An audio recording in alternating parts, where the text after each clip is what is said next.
Welcome to Critical DMG, a podcast about two best friends who might have grown up but never grew out of their love for the Game Boy. We will be playing and reviewing every North American title released on Nintendo's original handheld console. This is episode 48. I'm Tony, and Romstar, what are you doing? What are you doing? Good question. I'm Jeff, and today we are talking about Mr. Chin's Gourmet Paradise. Oof. Before we begin, I am still traveling. My audio's a little scuffed. I apologize. But before we get too far into this game has imagery and themes that range from questionable to downright offensive. We will do our best to discuss the game objectively, despite all of these things, but definitely won't go through a exhaustive list, despite recognizing the issues with this game. There are just a lot of them. Yeah, we usually don't go too deep into these sorts of things, but because this game kind of has it at the core, we want to dive a little bit more into it, at least at the beginning. Broadly, what we are talking about, what we are referring to when we say this, is the blatant, stereotypical depictions of Chinese or East Asian cultures. Right. Unfortunately, these were not too uncommon in the 1990s. Since then, we've realized that these stereotypes or caricatures can be harmful or offensive. We spent quite a bit of time looking through the different, we'll call them bullet points, for all of the things that kind of went wrong here.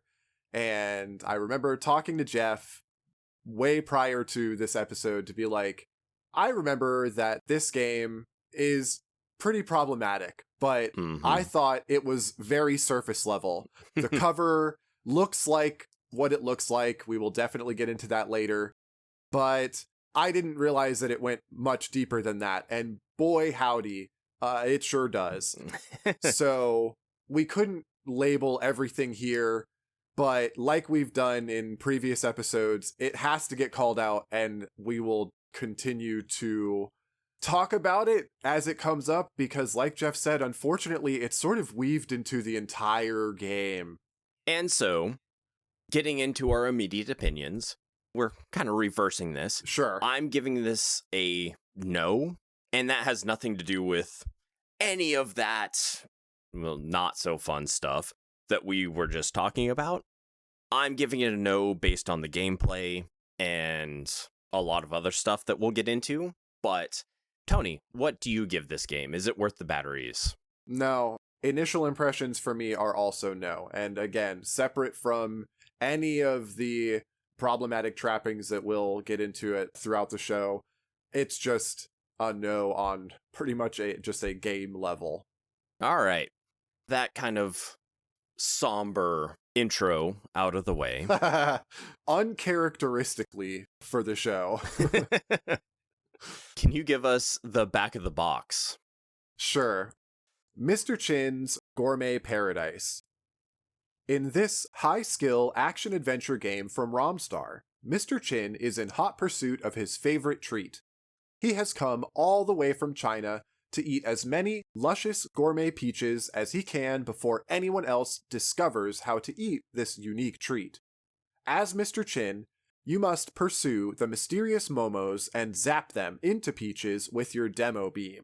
So hurry up and run, jump, zap, and eat as many peaches as you can before they make dinner out of you. If only it had kept to the back of the box, it would have been so much better. I was about to say, that's missing a key feature that right. we'll get into in the creative, so I guess maybe, yeah, a little bit of a teaser there.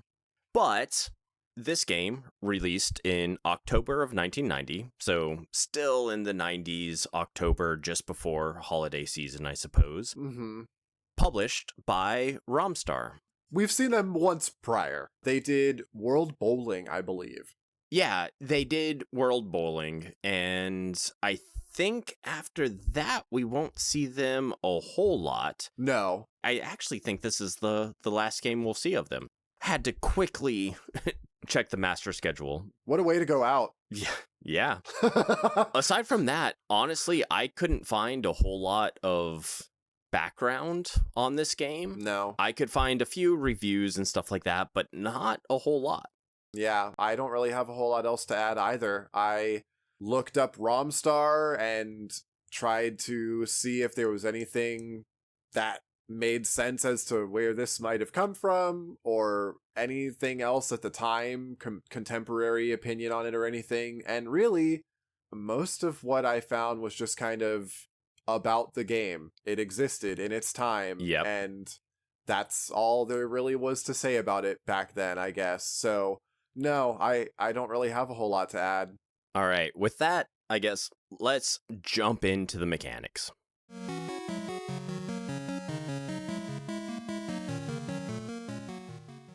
So this game is an action adventure with some platforming and maybe puzzle aspects thrown in.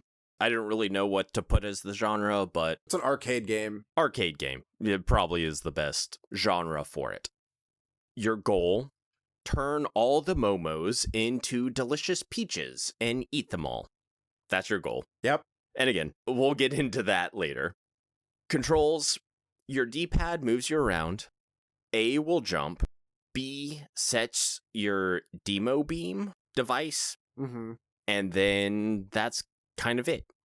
Essentially, what you're trying to do is trap the Momos, little furry creature things, in between two Beamo beams, and that will turn them into peaches that you can eat. That's pretty much the game. Tony, of the 8 stages, did you beat them? Did you loop back around to the first stage because there's no ending screen? Nope. What was your gameplay like? A blur. I don't really even remember if I looped. I want to say that I did make it through all of the 8 stages and then it looped back because I remember thinking to myself, wow, this stage looks really familiar, but I don't know for sure. So anybody watching the footage, I guess you can quote me on it in the comments and be like, haha, she did or did not finish. But I don't know. It was... I don't want to jump the gun, I guess, but I honestly could not really even tell you because it was all just kind of the same thing. Fair enough. So I went back in my footage and figured out where I got. Okay, good. Because I agree. I feel like it kind of dragged on or was just kind of same as I went through. Mm-hmm. I made it to level 8. I did not beat level 8, so I guess technically I didn't beat the game or whatever.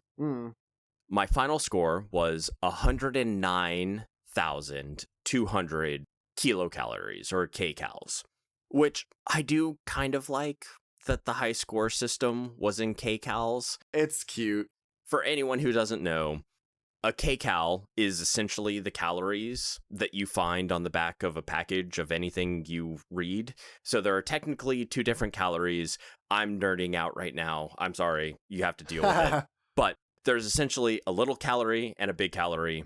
Typically, what you see on the back of a package is a capital C calorie.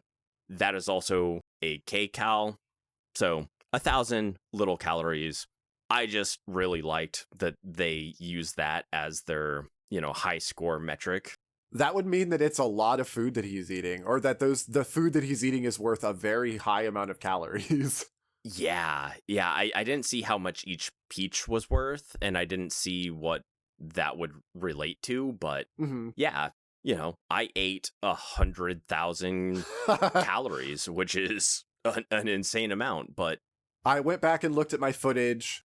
My highest score, I guess, was like half of yours, 50,000, I think. And I made it to stage 7. So I did not actually loop the game. I made it to stage 7. Okay. But I would not have been able to tell you that without going back and looking at the footage because, boy, these stages all feel the same. They kind of run together. They're not the same. obviously if you're watching the footage or you've played this game or anything, they're not. Mm-hmm. They're functionally different. The platforms and stuff are different, but there's not enough variety. And then again, once they loop, they're literally the same. So I know it's only 1990, but it still feels like we are kind of way past something so empty and repetitive. Agreed. How did you feel about the bonus stages?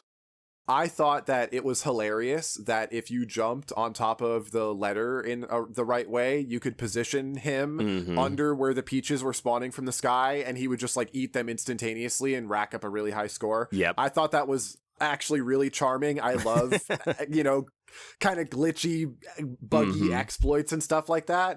But it also seems kind of intentional because I think the second bonus stage, I was trying to kind of do the same thing. And there are only 2 bonus stages that repeat. One of them, you have to jump up somewhere. So you have to do mildly difficult platforming, we'll say. The second one, if you just take the pipe that's at the bottom that repositions you at the top, it'll reposition you directly under the peaches. So if you just eat a peach and then go into the pipe, it'll just do that like infinite loop of eating peaches. And I found the bonus stages, to be kind of fun, but also weird because they felt like such easy farming for points. What I would call cheese. But obviously it was like intended. Over the course of the show, I have come to appreciate high score games more than I think I did before we started the show. But this game doesn't do anything other than give you that high score, and it doesn't even really feel good to achieve in any way that matters. And so those bonus levels really kind of nail that point home. Oh, wow, I'm getting all of these peaches and it's racking up so many points or whatever, but it doesn't feel like anything other than just like a funny glitch or exploit or whatever. Exactly. It's like I'm doubling my score, but I'm literally not touching the controller. Hands off, doubling my score for the next like 10 seconds or whatever that the bonus stage is.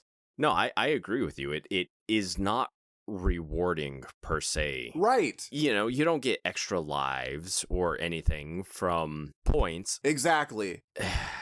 That was the next thing I was going to say, was that there's only the high score. Same brain. Exactly, same brain. The fact that you are having such an easy time racking up these points for your high score makes them not really valuable anymore.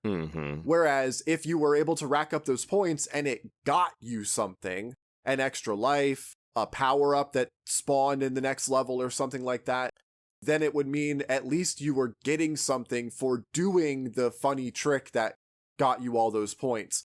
Well, that's what I was about to say, is it almost, and I didn't test this out, and maybe I should have, but it almost feels like it would be more worthwhile to break the bricks. So your character, if they, bash their head on the bricks enough times, they'll break them, kind of Mario-esque or whatever. If Mr. Chin jumps into bricks enough, they'll break them. And you can get certain power-ups or special things from that. I never found one. I found one by accident. Uh-huh. I don't know if they are random or not. So maybe they're not random. So maybe the bonus stages don't have them or whatever. But if they are random, I almost feel like it would be more worthwhile in the bonus stages to break bricks to try to find, you know, a one-up or... Oh, yeah, I can see that. You know, like one of the other power-ups. Again, maybe they're not random, so maybe they don't spawn in the bonus stages. Uh-huh. But yeah, I do feel like the bonus stages were kind of a bit fluffy, of like, they didn't really matter unless you were trying for the high score, and even then it was maybe a bit questionable, but who knows? I want to move on from the bonus stages and the stage layout in general, because I also want to point out that the way you control the character in the game sucks. Not like, oh, pressing the D-pad is bad or whatever, but you have so much speed and momentum, and your jump sends you so high and so far that it feels wildly out of control while you're playing. It felt like floaty ice physics. A little bit. I don't know. We just played Skate or Die Bad and Rad, which definitely felt like floaty ice physics. This was even faster and even more height to your jump than that. You could send Mr. Chin like flying across the screen. The jumps were super floaty. I agree with that. I also died a number of times because I didn't jump high enough. Oh, sure. I guess we haven't mentioned, if you trap your enemies, the little Momos is what they're called. Yeah. If you trap them between the two lasers, they become peaches that you can eat. If you don't, they're poisonous, obviously. Uh-huh. Because, you know. Of course. Obviously. So, if you don't and you hit them, you lose a life. Mm-hmm. Very typical. Fine. I lost a lot of lives to thinking, oh, I can just jump over this thing. Oh, yeah. And it not quite being floaty enough to do that, but being too floaty, like, oh, I'm going to jump over this gap. Oh, instead I ran into this Momo, so... Well, there are some levels where that's, like, mandatory. Like, there are some levels where the amount of space in between the different areas of the platforms is so thin that you don't really have a choice but to try and use how much hang time you get with your jump to go over the enemies and just like brush their heads. Yeah. There are certain areas which are kind of like hatched that the Momos cannot fall down, but Mr. Chin can go up and down with no issues.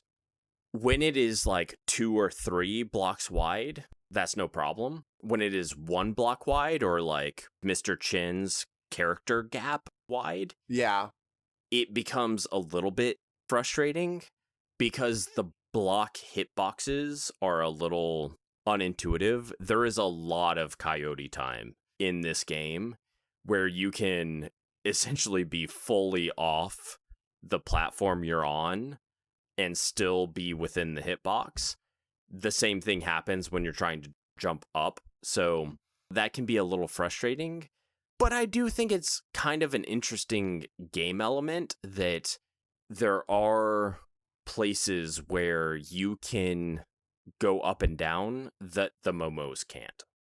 A lot of the time when I was breaking blocks, it was almost always because I needed to expand the platform so I could get up and down easier because the hatched area was just not wide enough. Not like it wasn't wide enough that I couldn't get up or down, but it wasn't wide enough that it was easy to do so in pivotal moments like I needed to. Yeah. Oh, the Momo's working its way over here. I need to get over there first so I can drop my other little beam emitter down. And I couldn't get around fast enough without breaking the blocks to make it wider.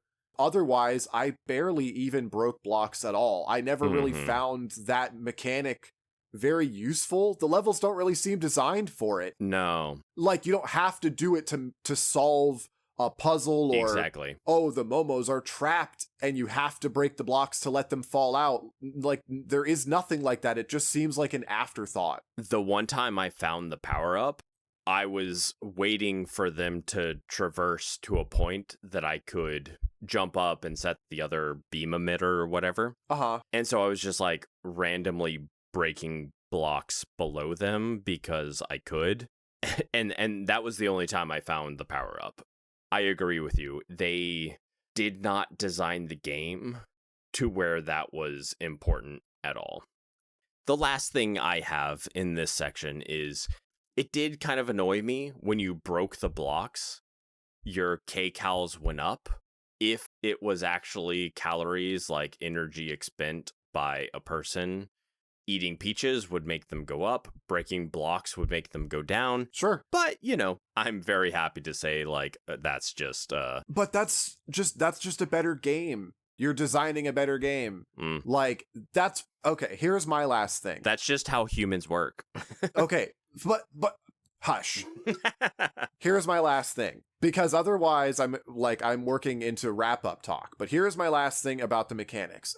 The final point on the mechanics is that there are things I like here mechanically. Oh, yeah. There are things about this game that I do enjoy. For sure. I think the idea of trapping the little goobers in between the two beams and that turns them into something else that you then interact with is good. I think that is a solid and fun mechanic.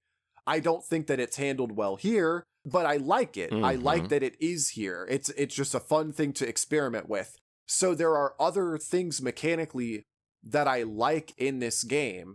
It's just that the way that they are implemented here doesn't work out. Like, you can break blocks with your head, Super Mario Land style. That's fine, but it doesn't matter. It doesn't feel rewarding to do it because the power-ups are few and far between, so... Honestly feels detrimental most of the time, because then they can fall through. Exactly. And sure, you get some points from it or whatever, but who cares? Like we said, the points don't even feel rewarding here in the way that you would want. Yep. Just mechanically, I want to like some of the things that are here more than I do because this game just fails to deliver. It doesn't utilize them in interesting or, even really functional all the time ways. I would agree with that. All right. I think with that, we can take a quick ad break and then come back to what I'm sure is going to be an interesting creative discussion. Do a big stretch and come back to talk. Yeah. All right. Ad break.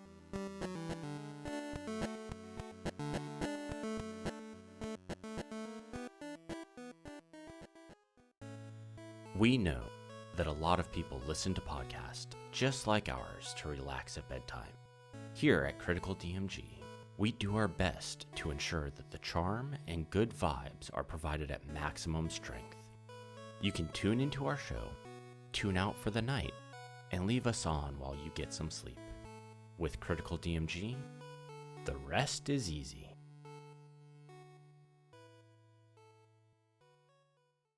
I'm sorry, Tony, but some of these older Game Boy games are just bad.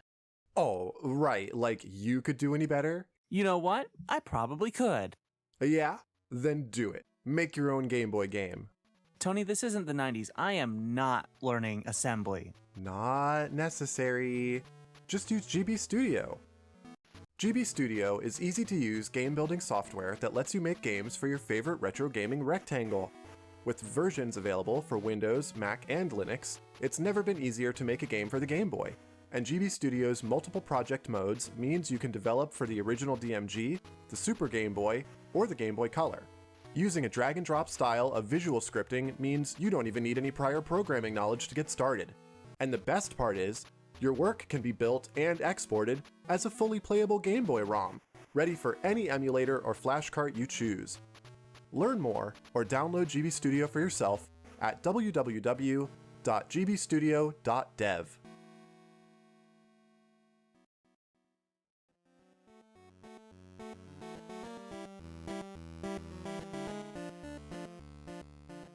And we're back. So, do you have anything to say about the music or the sound? I did kind of find the intro music to be kind of interesting. It did invoke a bit of the Chinese lute guitar or the Chinese flute. Mm-hmm. It was very 8-bit. I felt like it was kind of like maybe a techno remix or something like that. So definitely not very original. But one of the things I did, I listened to the intro. Mm-hmm. And then I pulled up kind of like traditional Chinese instruments and listened to them back and forth.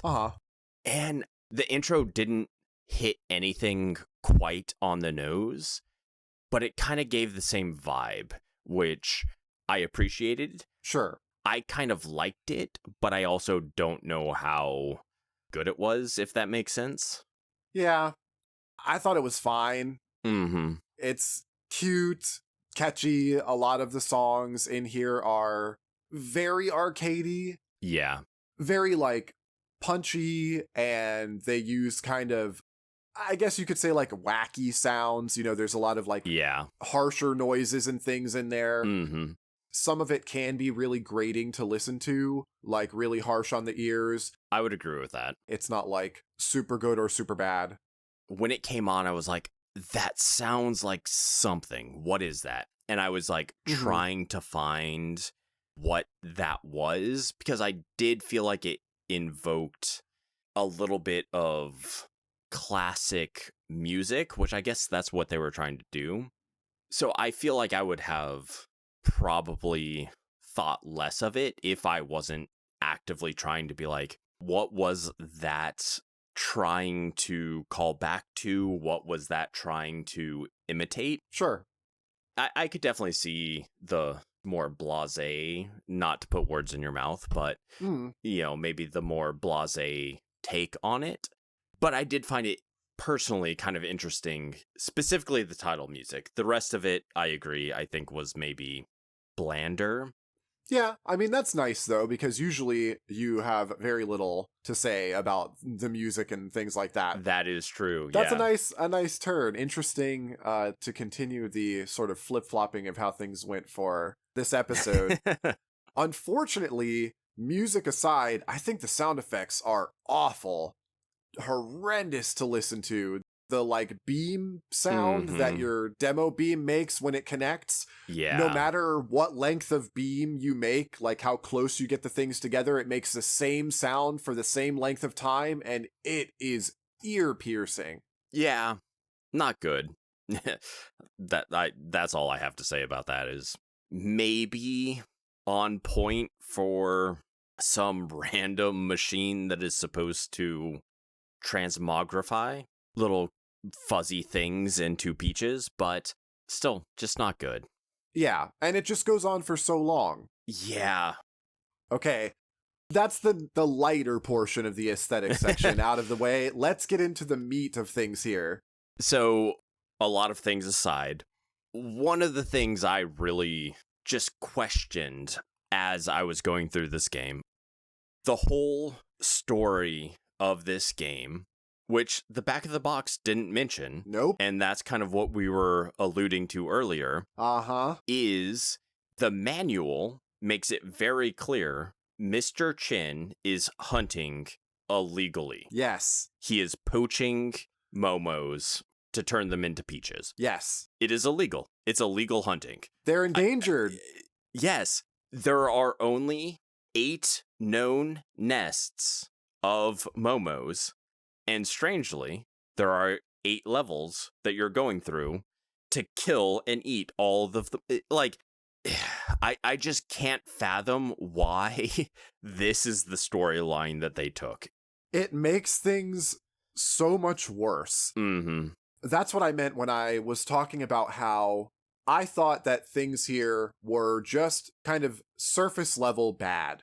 If you look at the cover for this game, the depiction of Mr. Chin sucks. Even on an aesthetic level, if you were to remove somehow, you were to just turn a blind eye to the just a downright offensive depiction of a Chinese person here, it just looks bad. Yeah. It is not appealing. The character design is not like fun or charming. The way the Momos look is weird, and they're definitely not plants. and that's the thing, like, not that the sprites don't have some of that, but they're cute. You know, like, the sprites between screens are kind of joyous and pleasant. The box art just has none of that. No. It looks off-putting. I just don't like it. I don't like the title font. I don't like the weird almost kind of three-dimensional way that the Momos are depicted. They almost look like early computer graphics. And then the Mr. Chin character is just, I don't know. There's just something about it.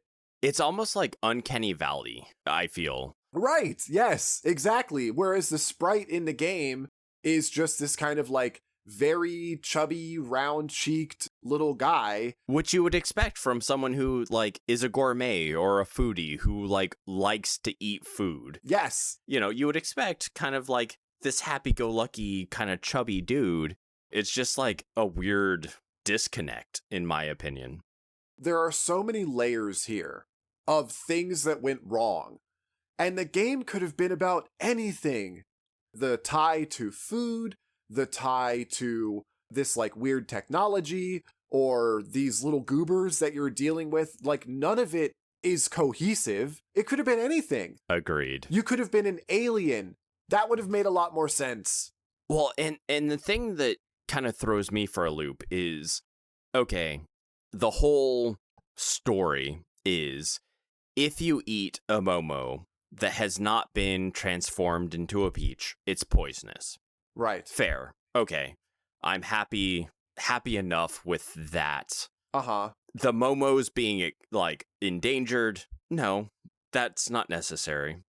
The Momos being illegal to hunt, and so your game over screen being you going to prison? Yeah. No, you just ate too much poisonous stuff. Just, like, have him with X's in his eyes because he's poisoned, or, you know, like, whatever. That is just such an insane choice for the story to me that I just, like, I don't understand it. Yeah, it literally is just saying, hey, this Chinese guy travels the world looking for these endangered creatures or plants or whatever they're supposed to be, hunts them to satisfy his own hunger, and when you get a game over, he goes to prison and is sad about it. Like, this guy travels to do crimes. They're saying this Chinese guy is an international criminal. Yeah. And, like, you're wiping out a species is not fun, right? Like, yeah, you're wiping out the entire known species of this thing. Baffling. I just don't get it. It's baffling. Like I said, it could have been anything. It could have been anything. Again, same as the mechanics. All of the things that they did, all of these pieces that they have, like, okay, fine. It's a guy who loves to eat and he travels the world to eat. That's fine. That's a fine story. I don't care. I like that. I'm that person. Right. I like to eat. Sure, exactly. I'm the person who loves to travel the world and eat their food. Sure. Some exceptions, but mostly I'll try whatever they have. Anyway, moving on from all of the problematic stuff. Yeah, I will say the backgrounds of the levels were surprisingly cute. That's what I was going to say. Same brain again. I was going to be like... Yeah, with, like, the little owls, the otters were super cute. They're so cute. Yeah. They're so cute. They're like legitimate art in the background of these stages, and they're so cute, and they're such a highlight of the levels. Yeah, I don't know why they're there, but they're there, and they're great, and I love them. It's very arcade for them to be there, you know, like if they're gonna have something in the background, they're gonna do a really cute wallpaper just so that there's something pleasant to look at because the levels are the same. Very arcade. So much of that is so cute to look at, and even the little sprite of Mr. Chin is cute. I like the Momo sprites. I think they're cute. I love their stupid names. I love how all of their names have Mo. It's like slow mo and all that sort of stuff. Oh no, Mo. Yo, Mo. Exactly. The presentation aesthetically here is individually so cute. Okay, cute, you know, little guy running around. Cute Momos running around, cute backgrounds, and interesting level design, because, like, yeah, you're breaking bricks, but they're not exactly like this a Super Mario brick or whatever. But they're not cohesive. They don't come together in a way that's appealing. It's just like individually you can appreciate them, but I wish that they had done something better. I like, if it's gonna be foodie guy, like we had said earlier, then it should be that. It should be, don't make him like an international poacher. right, like it should be like Burger Time. He's got to eat the different ingredients of the... Okay, hold on. All right. Do we have anything else aesthetic to say? Because we are definitely going to wrap up. Nope. This sounds like wrap up. Let me check my list right here. Nope. Talked about the stage backgrounds. Yep. Cohesion. I like their names. All right. Wrap up time. So they needed to have more cohesion in these things. We already talked about the problematic stuff. It sucks. Yep. Totally removing that from the equation. Just on a base level of mechanics meets aesthetics and comes together to make a game that you are playing, I do not think that this is a good game on the Game Boy. I think that the mechanics are rough and not rewarding and far too empty and repetitive to be enjoyable to just chew through the same 8 levels over and over again. I would agree with that. And aesthetically, I cannot get over how none of it matters. The only time that they even have anything to really tie together the like food theme is the power-ups.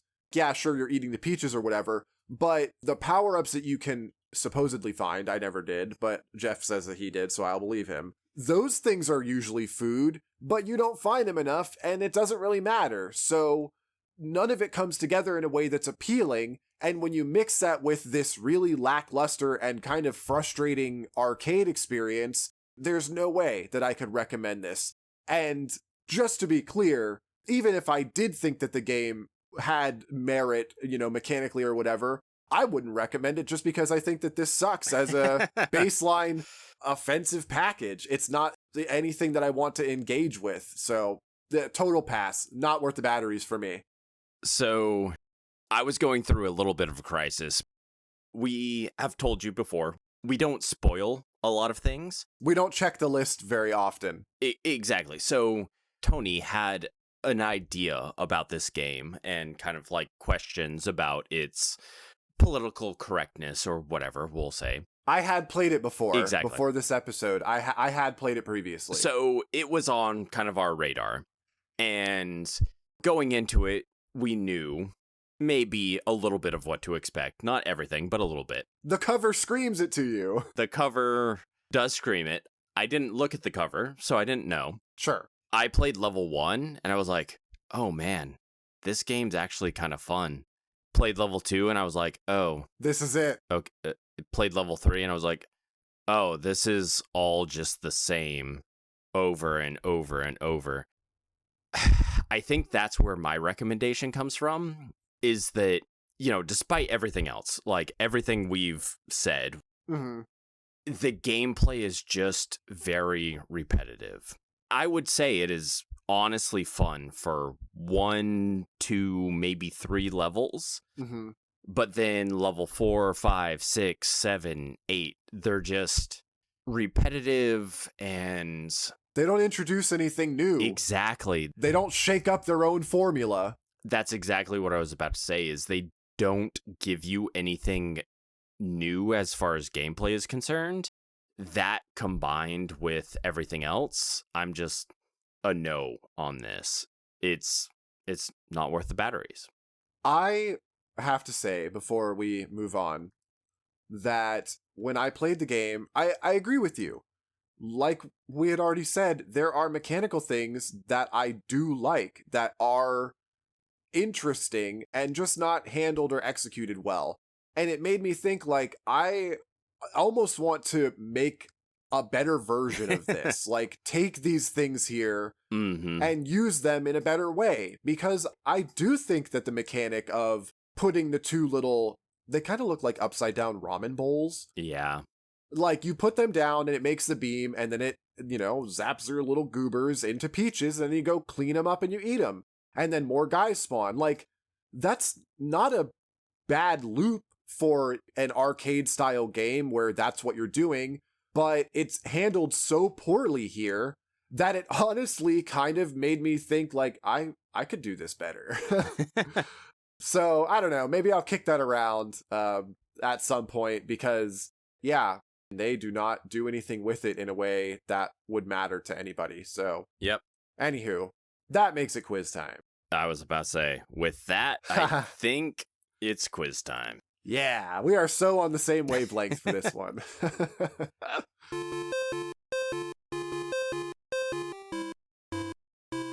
Currently sitting at 82.6%.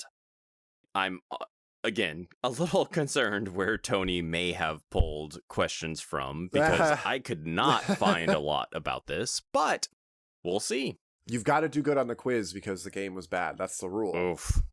Don't put that evil on me. Okay. Mr. Chin's Gourmet Paradise quiz. Question 1. Thankfully, there's no direct sequels or continuations to Mr. Chin's Gourmet Paradise. But when doing research for the episode, I found a game that was listed as being part of a series with this one. It was a game on the NES that released only 2 months after the game we just covered came out. And while the two games barely have anything in common between them, they do have one thing they share that's very easy to notice. What is it? Blatant racism. That is not one of the answers. I did not go for that. It. Yeah.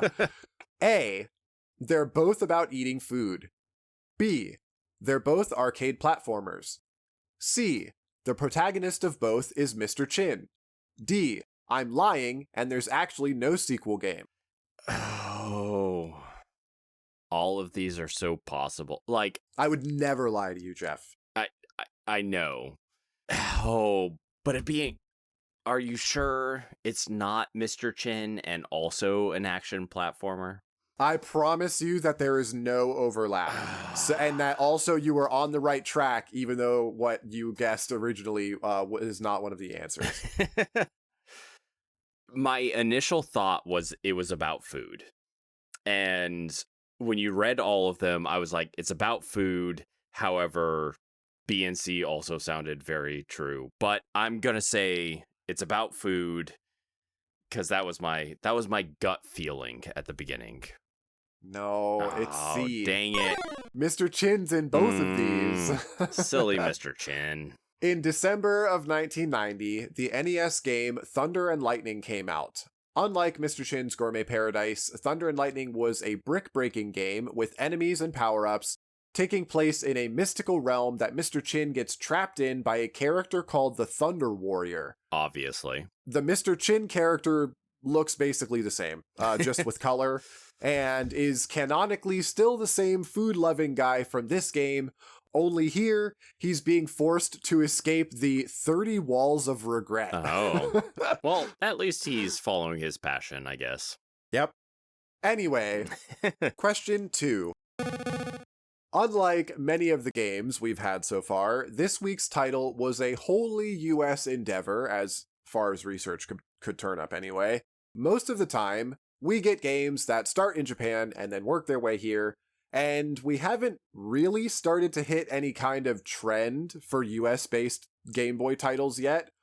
However, is it true or false that this game was, in fact, originally slated to release in Japan and actually had a prototype in development with screenshots and all? Oh. I want to say true. But I feel like that is so... Based on everything we've said, I can't imagine that they would put it out there. Oh, I'm going to say true. I think the fact that you said... I think you gave more information than would have been available if it just wasn't going to. So I'm going to say true. That's fair. Good context clues. Good inferring. Because it is true. Let's go. Seta Corp was responsible for the programming and release of the game in Japan, but it never came to fruition. Despite having a short write-up and even some screenshots in the pages of Famitsu in the mid to late 1990s, the game never actually got a release outside of the US. As far as I could tell, from the little information that I was able to go on, the game looks the same. Yeah, that's all I could tell as well. There's some text changes, the developer text and things like that. And then there is a small amount of sprite recoloring to make the sprites a little bit lighter or darker than they are in the US version. Oh, yeah. But basically the game looks pretty much identical. Yeah, from what I could tell, it was only in the US. That's all I could find. So I couldn't find anything even hinting at outside. Okay, I'm 50% right now. Hopefully question 3 treats me well. Okay. Question 3. The manual, being the mixed bag that it is, one thing that I really did like was how Momo mixed into other words to create this fake history of the game's world. One of the fake historical figures whose name made it into a sort of portmanteau was Gregor Momodal, who apparently crossbred the Momos and other plants to create the versions you see running around in the game, which, side note, what a better idea. Why didn't they? Anyway, this is supposed to be the game's version of Gregor Mendel, who was similarly known for crossbreeding plants and is known as what? A. The father of modern genetics. B. The plant professor. C. The doctor with the green thumb. Or D. That guy with all those weird pea plants. Oh, obviously he has all those pea plants, right? Oh. It's not a funny answer. Yeah, I don't know. It's not that. It has to be the father of genetics? Modern genetics, yeah, it is. It's A. Yeah. Gregor Mendel, father of modern genetics, started crossbreeding peas, weird or otherwise, back in the 1850s, and now science students all over the world have to learn how to mix letters in boxes to describe how traits are passed down. I would say his experiments here in this game were probably far more ethically dubious than just using pea plants, though. Yeah, fair enough. 2 for 3. Not good, but okay. Currently at an 82.2, so hopefully the father of genetics will be okay with that. We'll have to see, though. But can you remind us what our listener question from last week was? Yes, that would be Mercenary Force. So in a rare flip of what we are used to on the show, which we already talked about in this quiz, actually, funnily enough, we were talking about how the game was changed from the US and Japanese versions, and how in the original Japanese version, it's actually harder because you get less money to start and less money when you put in the money cheat code.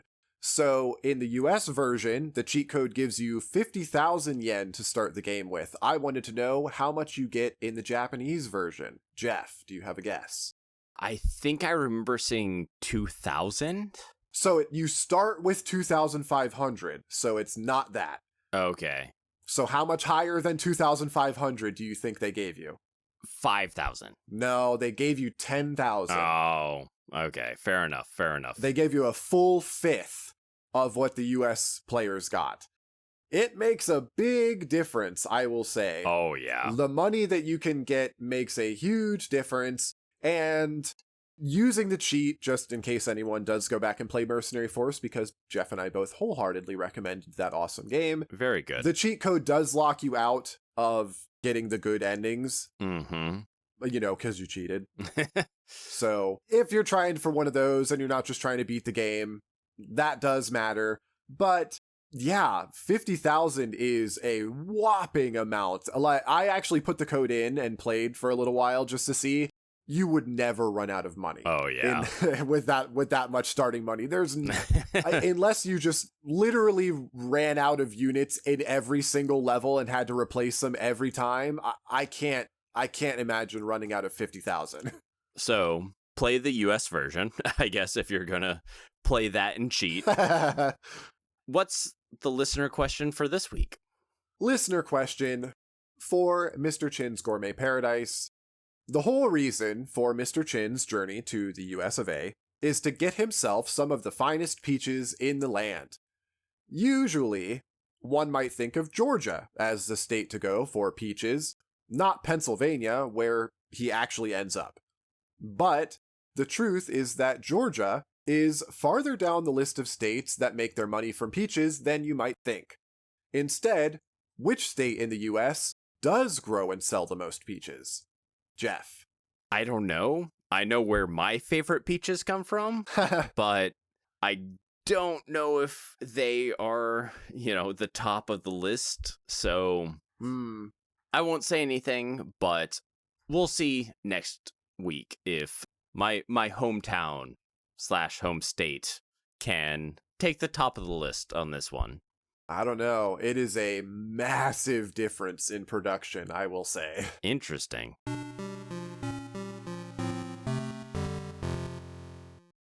Thanks for listening to Critical DMG. If you would like to support us further, you can find us on Patreon at patreon.com/criticaldmgpod. Join us there for monthly newsletters and extra content. Otherwise, please leave a review wherever you get your podcasts, and maybe recommend us to your friends or anyone else you might think that would like the show. It really helps us out, and we appreciate it. I think that brings us to the end of this interesting episode. Hopefully next week will be a bit more fun with Snoopy's Magic Show. Yay! Oh, I'm so excited. I love peanuts. I love Snoopy. Yeah, I think you've been excited for this one, so... I think I have. I think I've said a couple times, like, oh my gosh, I want to play Snoopy's Magic Show. Yep, so join us next week and see how this one, I guess, shapes up. I'm going to be heartbroken if it's bad. I'm going to cry. The opening bit is just going to be, welcome to Critical DMG. This is episode 49. And then I just bawl for 30 seconds straight. And that's it. Well, you'll just have to tune in to find out. So until then, everybody, bye-bye. Bye-bye.